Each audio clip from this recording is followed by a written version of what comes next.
The U.S. Supreme Court stopped an execution in Arkansas overnight just minutes before the inmate's death warrant was set to expire.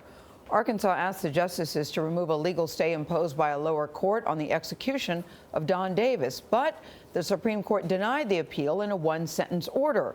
Arkansas had wanted to execute as many as 7 inmates by the end of this month.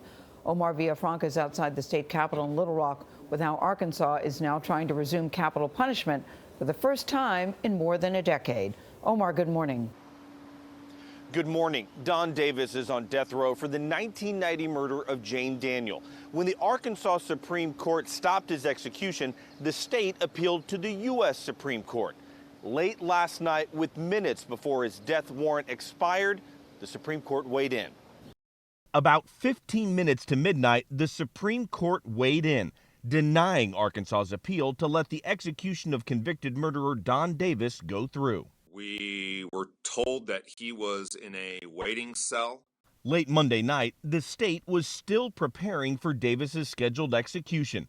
Bobby Ampazon with Arkansas Public Media was picked to be in the room. We were told that the prison was fully staffed to perform an execution at any moment. Davis was one of a group of 7 men on death row whose executions have been scheduled over 2 weeks. Governor Asa Hutchinson wants to carry them out before the state's supply of midazolam, one of the controversial drugs used in the execution process, expires at the end of the month. The drug has been associated with botched executions in 4 states. We are committed and working every single minute to ensure, again, that justice is carried out. Arkansas Attorney General Leslie Rutledge has made numerous legal appeals. There's a wrong thing to do and there's a right thing to do. Last week, actor Johnny Depp joined activists at a rally against the death penalty. These are people that I lived with for almost 20 years. Damian Eccles was freed from Arkansas's death row in 2011 and has become an advocate against the death penalty. Eccles says he personally knew many of the men who are sentenced to die. I can't make them do anything. All I can do is say, please reconsider, ask, look what almost happened to me.